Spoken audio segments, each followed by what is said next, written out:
Comme retour d'expérience, aujourd'hui, on va parler des réchauds.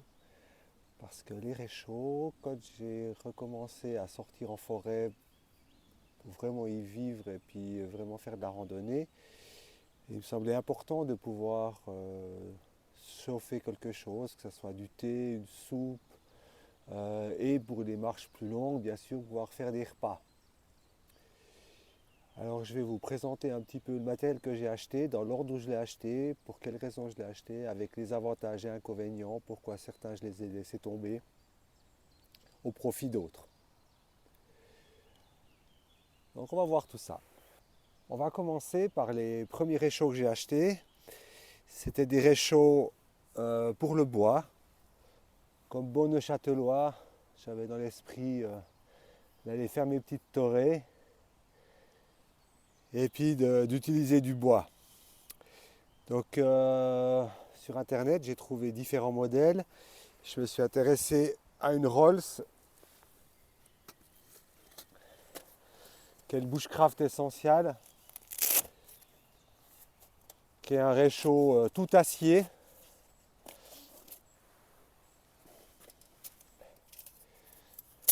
Tout bien équipé, vraiment bien. C'est vraiment une Rolls. On l'ouvre, on le secoue un peu. Et il est prêt. Il a un double fond pour éviter que les cendres tombent trop par terre. Il a une grille qu'on peut poser pour faire des grillades. Oups. Je la pose juste. Ouais, c'est juste.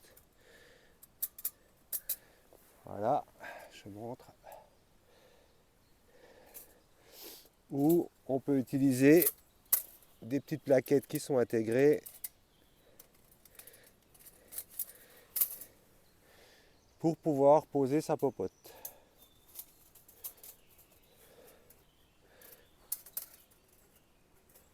Là.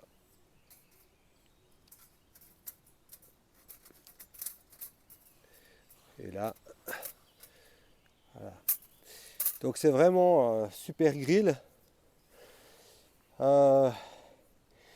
Donc quand j'ai acheté ça, c'était bien. J'ai fait mes premiers essais. Puis malgré le double fond, j'avais quand même des problèmes d'éjection de cendres, de choses comme ça. Et puis on voit typiquement que dans les endroits où on pourrait l'utiliser, on a vite du chenil. Donc je rappelle qu'on est responsable de ce que l'on fait et puis que on peut très vite mettre le feu à une forêt, surtout l'été. Et c'est pas le but quand on sort faire du bushcraft, une sortie de marche, de randonnée, de mettre le feu à la forêt. Donc ça allait pas trop. C'était pas idéal, il fallait que je trouve à chaque fois des cailloux, une grande zone bien propre, bien dégagée avec des cailloux. C'était pas ce que je voulais pouvoir m'arrêter un peu n'importe où. Alors je suis retourné chercher sur internet et j'ai trouvé ceci. Faut que je mette mes lunettes, privilège de l'âge, je vois plus forcément toujours bien. Ça c'est Robens qui fait ça. Robens c'est une marque aussi de réchaud, aussi de matériel de camping. Et c'est une mini table. Donc j'ai vu plusieurs bushcrafters qui utilisaient ce type de matériel. On va poser là. Deux tôles avec des accroches. C'est vite monté. Enfin assez vite monté. C'est pas le bon côté. Il faut que je retrouve. Ici, voilà, c'est là. Là, la même chose de l'autre côté.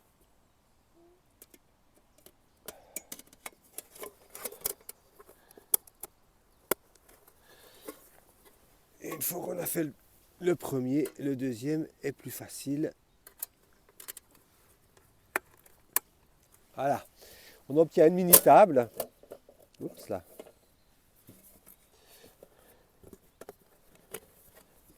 Là. Qui nous isole du sol avec des petits bords sur lesquels on peut poser soit de la nourriture, soit un poêle. Et puis cette fois, on est bien isolé, même s'il y a des projections, ça tombe sur la table et il n'y a plus de problème avec, avec des risques d'incendie. Enfin, beaucoup moins. On ne va pas dire qu'il n'y en a pas, mais il y en aura beaucoup moins. Ça n'empêche pas qu'on peut bien sûr encore bien nettoyer les aiguilles de pin ou de sapin, mais on risque beaucoup moins. Alors l'inconvénient de cette belle Rolls là, de ce Bushcraft Essentiel, c'est qu'il fait un poids, je vous dis même pas, il est au moins 1 kg. Et dans le sac à dos, si on marche plus qu'un jour, ça devient franchement très rédhibitoire de l'utiliser, parce que ça devient une chose qui est beaucoup trop lourde. Et puis on n'a pas envie de traîner ce machin, juste pour cuisiner. Voilà. Alors j'ai cherché un autre, plus light, et j'ai trouvé le Vargo en métal, stainless, toujours du métal. C'est peut-être un peu malheureux, mais c'est un peu ce qu'on trouve sur les sites de camping européens, des réchauds métal. Il faut chercher un peu plus pour trouver autre chose. Mais il n'est pas trop mal, le Vargo, il n'est pas si lourd, il se monte facilement.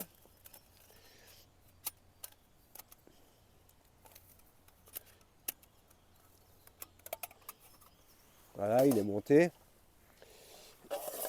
avec sa petite porte pour mettre le bois. L'inconvénient du Vargo, c'est que quand on met le bois, souvent il s'ouvre. Et ça, c'est très embêtant. Alors j'avais fabriqué, je sais pas, oui, j'ai fabriqué une petite cheville qu'on glisse là. Voilà, et puis comme ça, il s'ouvre plus. Donc celui-ci est sympa. Mais il est petit par rapport au poids qu'il fait. Et ça fait vraiment des très petits feux. Donc c'est pas non plus super agréable, parce qu'on est sans arrêt en train d'essayer de remettre du bois pour essayer de chauffer quelque chose.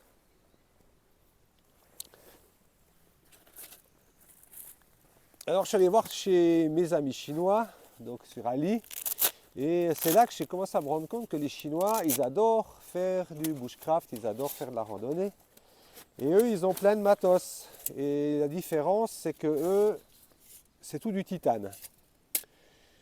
Donc c'est beaucoup plus léger. On arrive à peu près à diviser par 5 le poids. Donc là, ça ne sert pas. Pour des réchauds qui sont aussi plutôt sympas.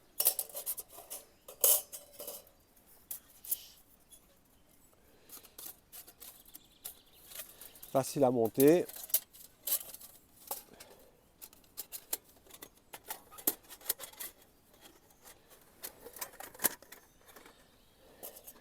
Tout est bien fourni avec.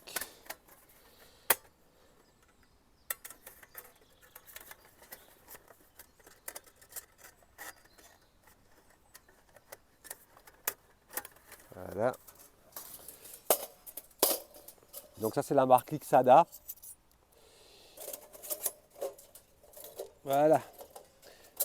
Donc je montre un système en croix pour pouvoir poser nos bonne grandeur de réchaud, hein. On peut mettre pas mal de bois. Et ça marche très bien et c'est 5 fois moins lourd que celui-là. Pour quelque chose de plus grand. Donc ça c'est autour de 150-200 grammes, ça c'est autour d'1 kilo. Donc ça utilisable, on peut le prendre en partant 2 jours. Ces réchauds-là, bah, j'ai un peu laissé tomber quoi. Celui-ci, je vais vous montrer une deuxième utilisation. Et voilà, j'ai perdu ma petite aiguille. Je vais pouvoir m'amuser à rechercher. Il y a une deuxième utilisation que j'ai fait pour, dans un deuxième temps, un autre type de réchaud que je vais présenter maintenant. Donc c'était sympa, mais dans mes randonnées, juste pour chauffer de l'eau, c'est quand même un peu des usines à gaz, c'est réchaud. Des usines à gaz, des usines à bois plutôt. Et c'était pas idéal. Donc je me suis orienté vers des réchauds que je voulais plus petits, plus faciles à prendre, juste pour chauffer, monter, chauffer une soupe.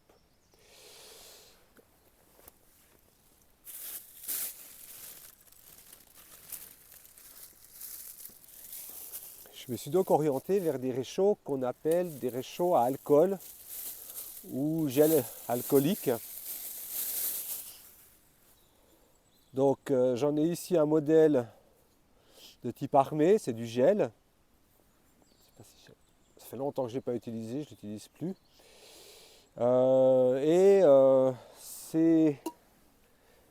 C'est réchaud, ça c'est un pur alcool. C'est beaucoup mieux. Le gel, j'ai essayé ça au début, mais c'est pas génial. Tandis que l'alcool, c'était quand même nettement mieux. C'est beaucoup plus orienté pour faire ça. Voilà. Donc c'est des réchauds avec un capuchon, un couvercle qu'on fisse, un joint, ce qui nous permet de transporter, y compris avec de l'alcool dedans, et le réchaud où on verse l'alcool. Donc il nous faut encore de l'alcool qu'on a dans des sortes de petites bouteilles comme ça, des bouteilles spéciales, hein, sécures.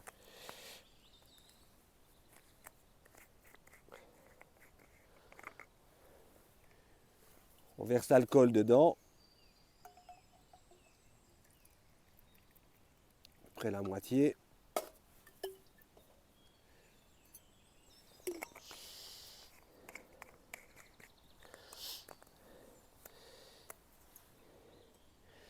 Et on peut les allumer. Le problème, c'est que je ne vais pas pouvoir poser une popote ou une casserole là-dessus directement. Ça ne va pas le faire. Et donc, j'ai utilisé mon réchaud Vixada où je pose dedans, même si ce n'est pas 100% idéal. J'ai allumé et puis j'ai utilisé ça. Mais c'était pas idéal, hein, c'était pas génial. Donc je suis retourné sur Ali et dans le même genre que ce type de réchaud, j'ai trouvé des mini réchauds qui sont faits spécialement pour ça. Parce que pour le bois, c'est pas génial. Donc on retrouve notre système pliable avec la jolie petite attache.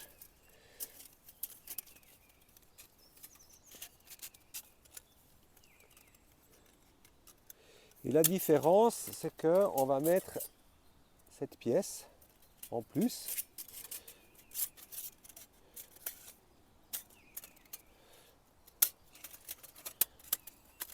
Voilà.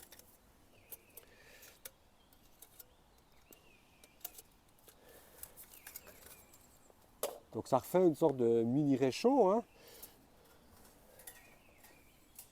Le grand fer bien spécialisé pour le bois.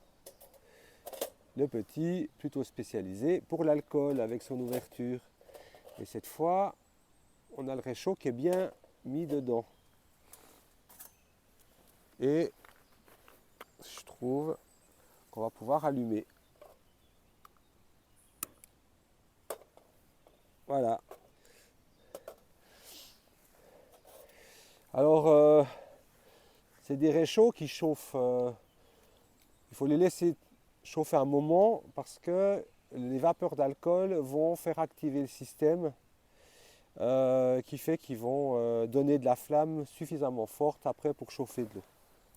Donc au début, il n'y a pas beaucoup de flamme, mais ça va aller assez vite, ça va aller beaucoup mieux. Et bien sûr, avec ça, maintenant, je peux poser sans autre une popote. Hein. Et c'est assez stable. Parce que le défaut de ces réchauds, c'est la stabilité. C'est qu'on a de l'alcool liquide qui brûle. Et si ça devait se renverser, ce serait un peu un grave problème, un gros problème dans la forêt. Donc c'est ce qui m'a dérangé le plus avec ces réchauds, c'est que pour les utiliser, fallait que je monte tout bien, tout stable, et puis quand même faire bien attention à l'utilisation.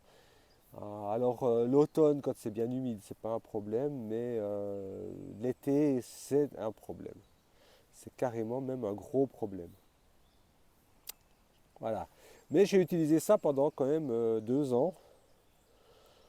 Et, ça marchait très bien. On a même chauffé des repas dans la neige en plein hiver.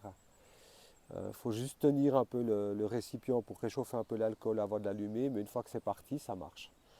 Et ça suffit pour amener des 6 décis, 7 décis d'eau de la popote à ébullition. Ok, pour éteindre, c'est tout simple. On place le couvercle et c'est tout bon. C'est éteint.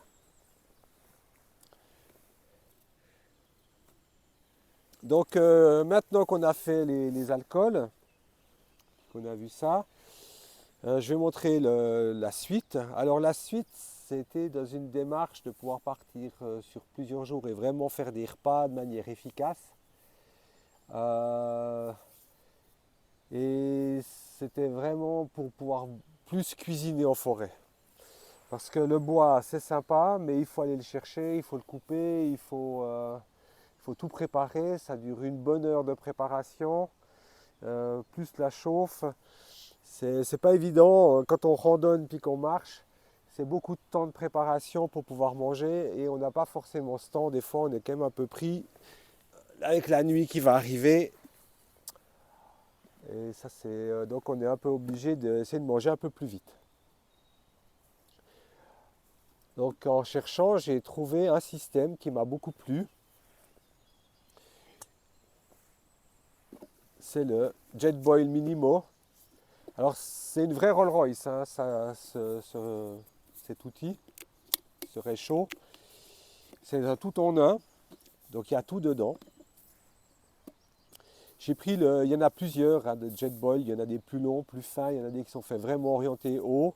Le Minimo, c'était un réchaud qui est plus orienté pour faire de la nourriture, donc pour cuisiner. Et c'est pour ça que je l'ai pris, celui-là. Donc, c'est un réchaud à gaz. Dans le couvercle, il y a un trépied qu'on ouvre.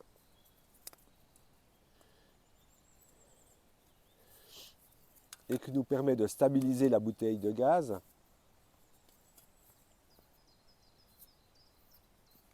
Voilà.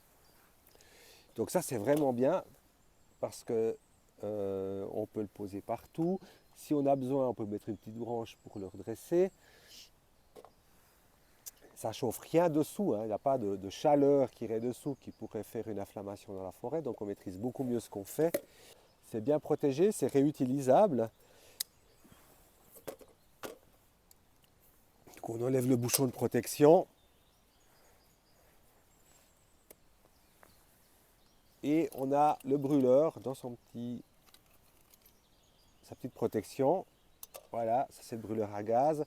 On a un accessoire qu'on peut rajouter si on ne veut pas utiliser cette popote là, mais qu'on veut utiliser une autre. Ou une deuxième pour faire autre chose. Par exemple, chauffer l'eau après avec la nourriture. On peut mettre cette pièce, c'est très très bien.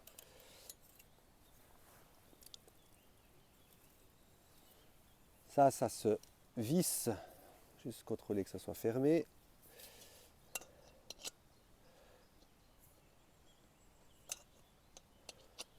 Ça se visse sur la bouteille de gaz.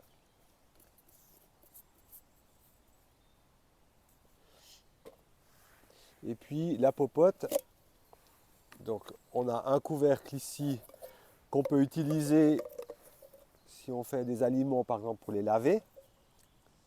Très efficace, très bien.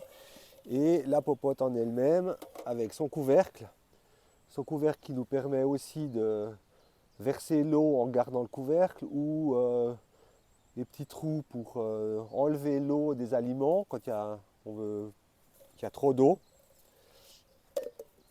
Et bien sûr qui nous va permettre de chauffer beaucoup plus vite nos aliments.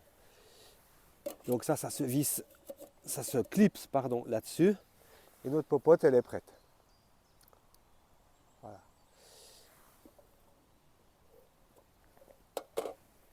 L'allumage, on ne va pas chauffer avec rien dedans, hein.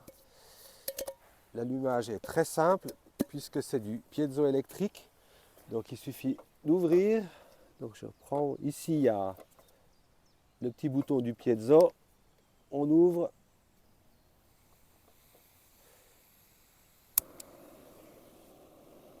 Et on a un brûleur qui fonctionne très bien. Et en plus qu'on peut régler, puisqu'on va pouvoir régler la flamme pour réduire la flamme. Donc ça c'est le grand avantage du gaz, c'est que on est beaucoup plus la main sur la gestion de la flamme, puis donc la chaleur. Et donc quand on cuisine, c'est très intéressant. Vous voyez. Donc un système génial. C'est pas donné, hein, Jetboil, c'est très cher.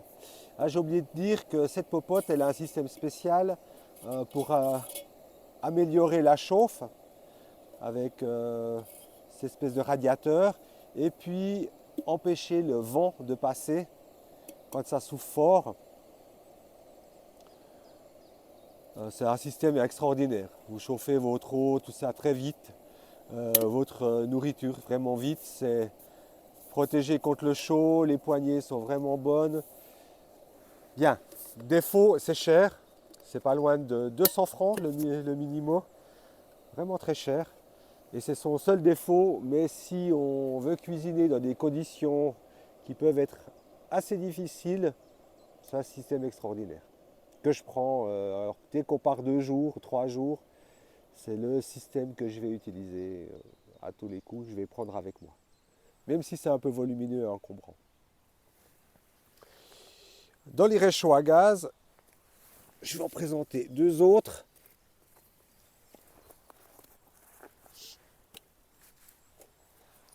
Alors, je vais placer ça.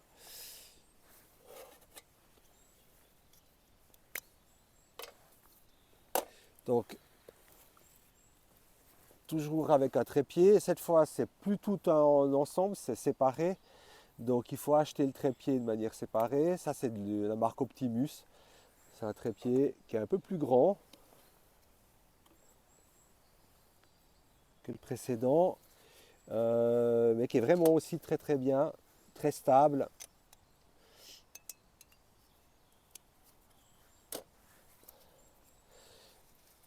Et je vais vous présenter certainement un des réchauds les plus légers pour la rando, c'est le BRS 3000T. Ça fait 25 grammes comme réchaud, c'est du titane et c'est pas cher en plus. Et si vous partez et puis vous voulez être en ultra léger, c'est le réchaud.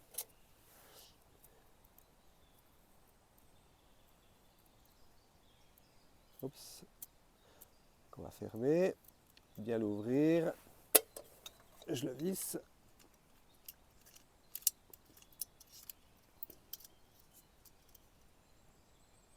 Là. Voilà. Alors il ne va pas pour tout, hein, le BRS 3000T. Il va bien pour ce genre de popote.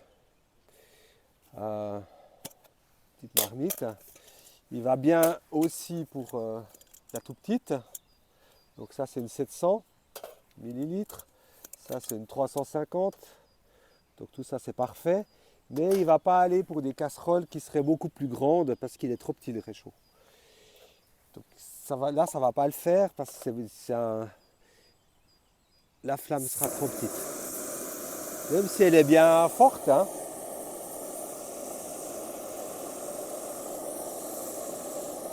Ça sera trop petit pour des popotes qui seraient supérieures à ça avec un diamètre trop grand.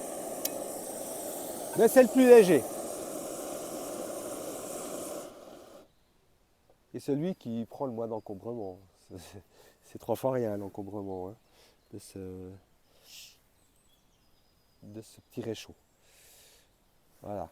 Ah, évidemment, maintenant c'est chaud. Et je vais vous présenter le dernier. Donc je ne sais pas si je vais pouvoir enlever direct. Je dois attendre un tout petit peu.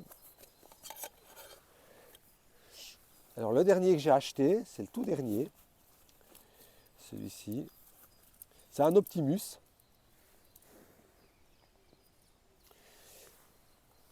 C'est un petit peu, on va dire, entre ce système-là et ce système-là. Donc on peut remettre en parallèle. On enlève un peu les capuchons. Donc la Royce, le plus petit, et entre deux.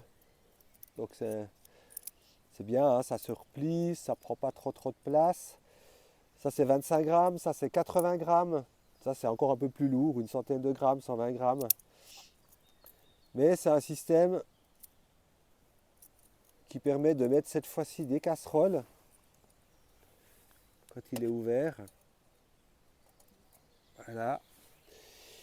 Et on peut cuisiner comme sur le minimum. Donc quand on part pour manger, puis on aime bien pouvoir cuisiner en même temps avec deux popotes qui sont vraiment suffisantes, par exemple pour préparer de la viande et préparer des légumes. Donc on va prendre ça et ça. Si je pars une journée et puis que je vais être en ultra léger pour une soupe et puis pour du thé, c'est le BRS 3000T que je vais prendre puisque c'est vraiment tout petit, ça ne prend pas de place, c'est dans ma réserve de nourriture. Donc c'est vraiment cool, quoi. Voilà. Il y a un jeune qui a traversé toute la France, il a fait 3000 km qu'avec celui-là. Voilà, un oiseau qui fait tomber quelque chose. Donc c'est 3 systèmes de chauffe qui sont très efficaces, très bien. Et aujourd'hui, principalement, j'utilise ça parce que c'est plus facile à transporter. Il y a beaucoup moins de risques d'incendie avec ces systèmes. Donc, c'est plus intéressant au niveau du poids, puisque ça fait 200 grammes quand c'est plein. Ça, par exemple, l'alcool, c'est rien que l'alcool, c'est 5 décis, c'est 500 grammes. Donc c'est lourd. La grande cartouche, je l'ai achetée une fois, mais j'utilise pas trop. J'utilise surtout, ouais, je l'utilise parce que je l'ai acheté. Je préfère les petites cartouches, c'est beaucoup plus intéressant. Ça, c'est assez lourd. On revient dans les 400 grammes quand c'est plein. Donc, j'utilise plutôt les petites qui suffisent largement puisqu'on arrive à faire une semaine de trek avec ça sans problème. Voilà. Et si elle n'est pas pleine, je prends une deuxième. Ça sera toujours mieux que celle-là.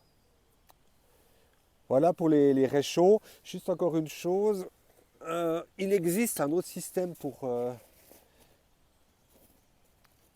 empêcher le feu de propager. Je vais montrer. Ah, effectivement, j'avais encore un réchaud à bois. Je n'ai pas montré. Je vais peut-être pouvoir montrer. Donc, le système, c'est un tapis ignifuge qu'on déplie puis qu'on pose et qui nous permet vous voyez l'état, hein. Vous voyez que comment les braises, quand elles tombent quoi, puis ça brûle. Donc le tapis ignifuge, ça permet d'éviter une propagation de feu. Il y a quand même le chaud qui traverse, ça fume dessous quand même. Donc voilà, j'ai pas trop d'avis. De nouveau dans les périodes humides ou automne, hiver, printemps, c'est zéro problème, hein, avec ces systèmes. Là on est au printemps, il n'y a pas de problème, tout est humide, donc j'aurai pas de souci d'utiliser ça. En été, je ne fais pas de feu. C'est une règle. Dès que les conditions deviennent sèches, c'est fini, je ne fais plus de feu. Donc soit le matin, j'utilise juste un peu de gaz pour me chauffer un café, en prenant des précautions. où je me passe de tout quand c'est vraiment trop sec et on n'a pas besoin l'été. Une petite chose encore, voilà, ça s'appelle un pare-vent. C'est un outil qu'on peut placer devant nos réchauds à gaz pour éviter qu'on ait des soucis avec le vent quand il est trop fort. Donc c'est de l'alu, ça pèse 3 fois rien. On trouve ça chez Decathlon. C'est vraiment pratique d'en avoir un avec soi. Parce que des fois c'est quand même galère, on se fait bastonner, souffler par le vent. Et c'est un peu difficile de cuisiner. Sauf si vous avez le Minimo, évidemment. Alors le Minimo, il s'en fout. Lui, tempête, pas tempête, pluie, eau, tout ce que vous voulez. Aucun souci, on cuisine sans problème avec. J'ai bien fermé, oui.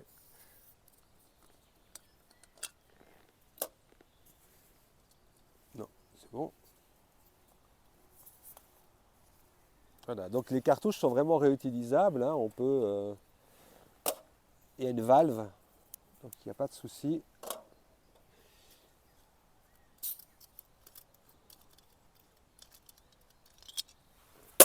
Oups, pardon.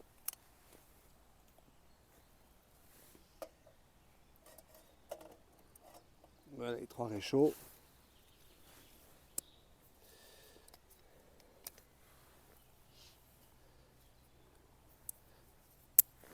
Et les 3 styles.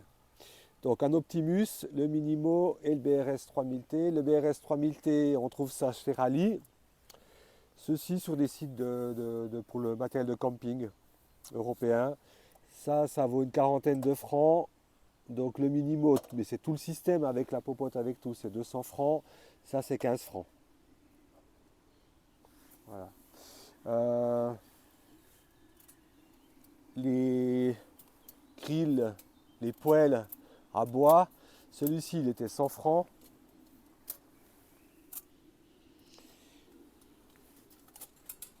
Ça, c'est une trentaine de francs, vingtaine de francs, trentaine de francs.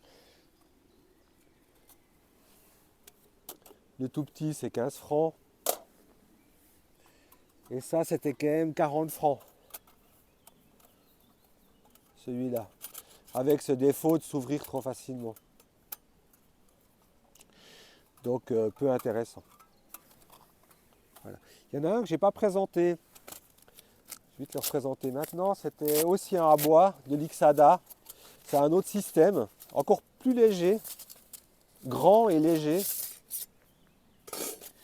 Je vais le montrer parce que c'est quand même important. Parce que ça fait gnognotte un peu, ça fait un peu bricole. Et pourtant, il est vraiment bien. C'est celui que j'utilise le plus en fait en bois parce que c'est le plus léger. Comme quoi le poids c'est important. Donc c'est un système où c'est pas pliable, c'est encastrable. Donc on a ce tas de pièces.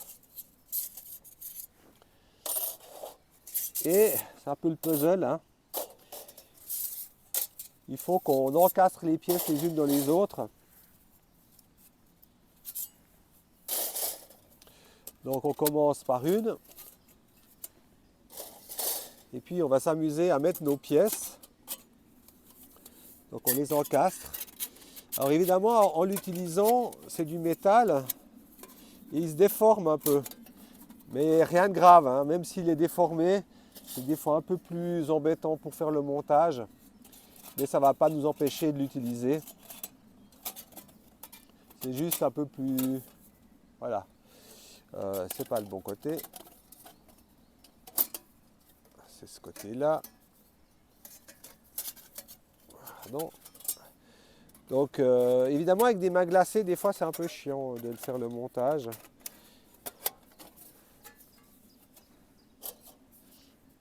Mais c'est un grill d'une bonne capacité. Un poêle d'une bonne capacité. Au niveau du bois, il est bien grand. Vous voyez, c'est là que c'est un peu dur quand il a déformé un peu à cause du chaud. Finir le montage, des fois, voilà. C'est tout bon. Donc vous voyez, c'est un beau, hein, Il est bien grand. Aussi un système en croix qu'on place dedans. Voilà. Et qui nous permet de poser nos popotes, les petites, comme ça pour pas qu'elles tombent. Les plus grandes, il n'y a pas de problème, ça pose dessus. Ça, c'est un super poêle. Ça fait aussi plus de 2 ans que je l'utilise. J'ai fait des dizaines de feux avec. Aucun souci.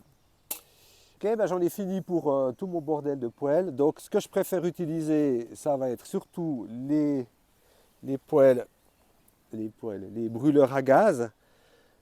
Parce que plus facile à mettre en œuvre, plus facile à maîtriser, et puis beaucoup moins de risque d'incendie, voire pratiquement pas. Alcool, j'ai laissé tomber. Ça, j'utilise plus. Fini. Mais c'était sympa, hein, mais par rapport au risque, je ne suis pas à l'aise. Voilà. Et puis, comment les bois, ben, j'utilise toujours, hein, parce que c'est du plaisir d'aller faire des feux de bois, cuisiner au bois. Mais je vais les utiliser plutôt dans les 3 saisons, hiver, automne, printemps, et pas en été. Surtout pas en été. Ça, on arrête d'utiliser. Les gaz, j'utilise toute l'année et c'est surtout en randonnée ou dans mes marches où j'ai pas le temps de faire du feu de bois. Voilà, ben j'espère que cette vidéo est intéressante, vous intéressera et pourra rendre service à certains sur leur choix concernant du matériel pour cuisiner, se réchauffer quelque chose quand on est en randonnée ou en sortie bushcraft.